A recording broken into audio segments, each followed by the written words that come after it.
Hello and welcome to the FatBoss guide to Mistress Sassz'ine on Mythic in the Tomb of Sargeras. So this is the first boss in the instance that's really difficult and will take a large amount of pulls to get down. But that said, there isn't a huge amount of changes to the boss, apart from just making your healers work a lot harder. The most significant change is the sheer amount of health the boss has, and this makes hitting the 8-minute enrage timer a real possibility. However, one thing that's been added to help you with that is the buffer fish. So 10 seconds into the fight, 5 buffer fish will spawn, spread out around the room. Running over the fish will cause you to pick it up, and whilst you have the fish, you'll be gaining a 3% stacking damage increase, and healers will gain a small mana regen buff. Both of these buffs cap out at 50 stacks. However, if you take any damage whatsoever, you'll drop the fish, which is annoying, but it is vital that you do so at certain points. Now, every time the boss loses 15% of her health, she'll spawn dread sharks that will come and eat the buffer fish. If a player is caught by one of these sharks, they'll be instantly one-shot. It's a kill mechanic, so it will kill you even through immunities. So before the 85, 70, 55, 40, 25 and 10% health milestones, absolutely no one in the raid should have the buffer fish, and they'll want to make sure they've dropped it away from the raid, so when the sharks do come to eat them, no one gets munched. Now, dropping the buffer fish can obviously be done in various different ways, as simply all you need to do is take damage. Typically at later points in the encounter, this is usually done for you as you just take passive unavoidable damage. However, earlier on you're either forced to stand inside Hydra Shots, take damage from thundering shock patches, or have your tank hit the entire raid with his Burden of Pain debuff. Which one you use depends entirely on your DPS, and it is going to be different for every single guild. And to add, as you get better gear, you're going to have to do it at different points because the sharks come on percentages and not on a timer. So to a large extent, you have to work that one out yourself. We will, however, show you what we do at different health percentages in a moment. But just to make it clear again, before the 85, 70, 55, 40, 25 and 10% health marks, you must drop your fish buffs.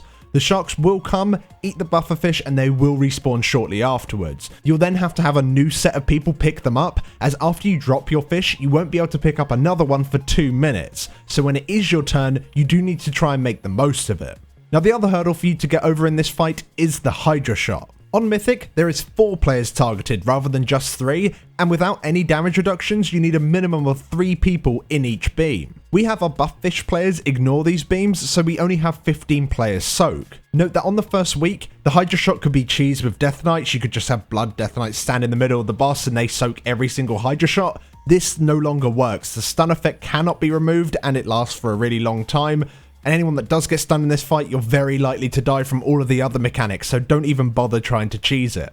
So what's the best way to do it now? Well, when players are targeted, boss mods will mark them with a raid icon. You can assign players to soak particular icons, which will work, but it's not always reliable. As an example, if all players are assigned to soak a particular raid icon or get targeted for the shot, somebody's gonna die.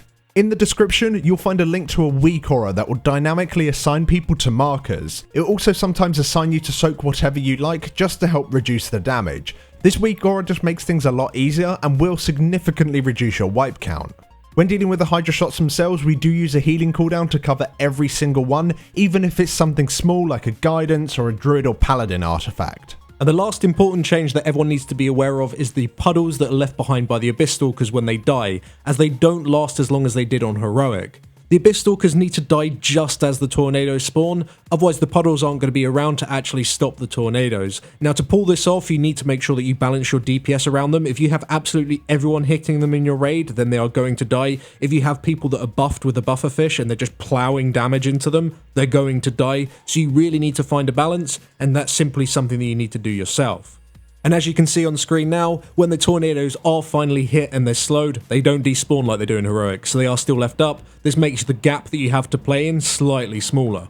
And that's all the changes, so let's spend the rest of the video talking through exactly what we do at what point and how the whole thing plays out. So 10 seconds into the pool, you'll get your first set of fish. We have our rogues and our hunters pick these up.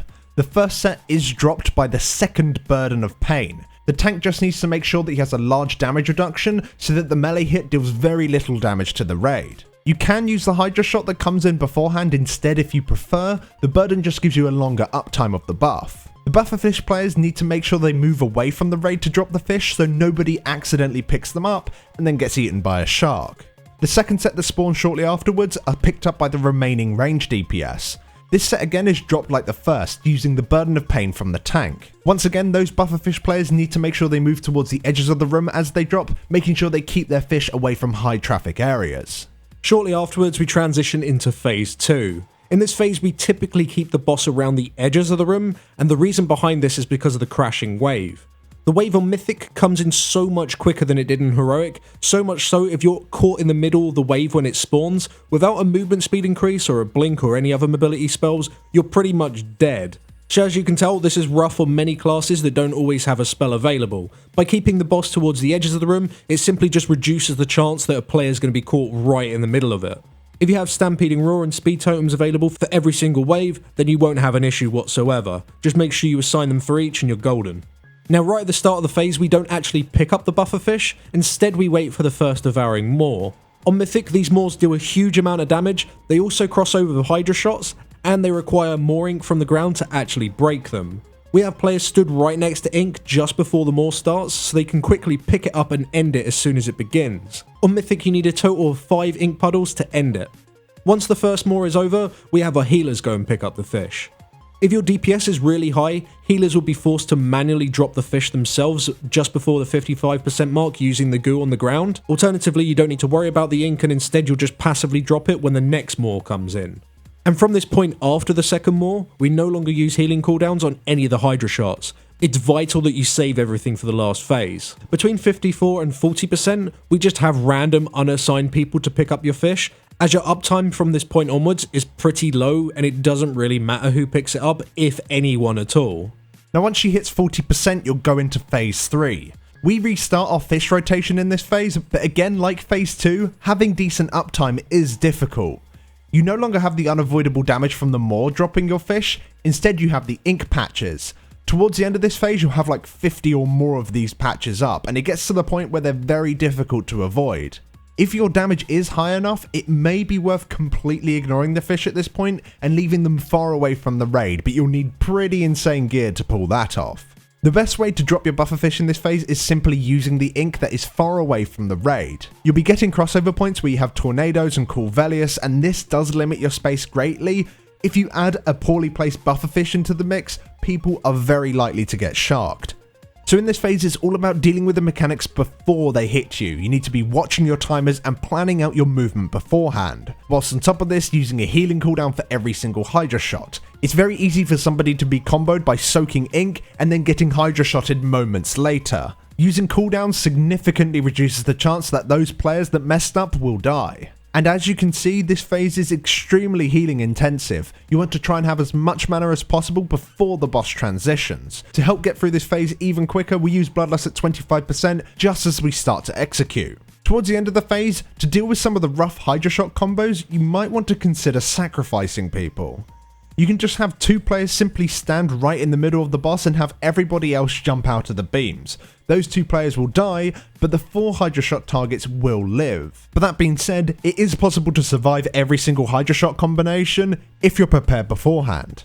But apart from that, there isn't a whole lot more information we can give you. A lot of the overlaps that you have to deal with really does depend on when you get the boss to those health milestones and when the fish are dropping, as well as your DPS composition. Who do you want to have the fish? Do you want they execute DPS to have the fish at certain points? You need to make those decisions yourself because it is going to change depending on every single composition. And aside from the changes that have been made on Mythic, the fight is mainly just do the heroic mechanics perfectly whilst maintaining as high damage and healing output as possible. Well, that's everything, guys. Thank you very much for watching. If this guide helped you out, then please do drop us down a like. If you'd like to know more about this encounter or any of the other fights in the Tomb of Sargeras, then do check out our written guides out over on Wowhead. A link for that is in the description. Also in the description is a link to our first kill video. Do note that we are using the Death Knight cheese, but it still gives you an indication of how the fight is done, so go check that out. And before we do go, we'd like to give a huge thank you to all of our supporters over on Patreon. You guys are absolutely fantastic. We appreciate all the support you've given us over the past few months, and we shall see you all in the next video. Thanks for watching. Take care.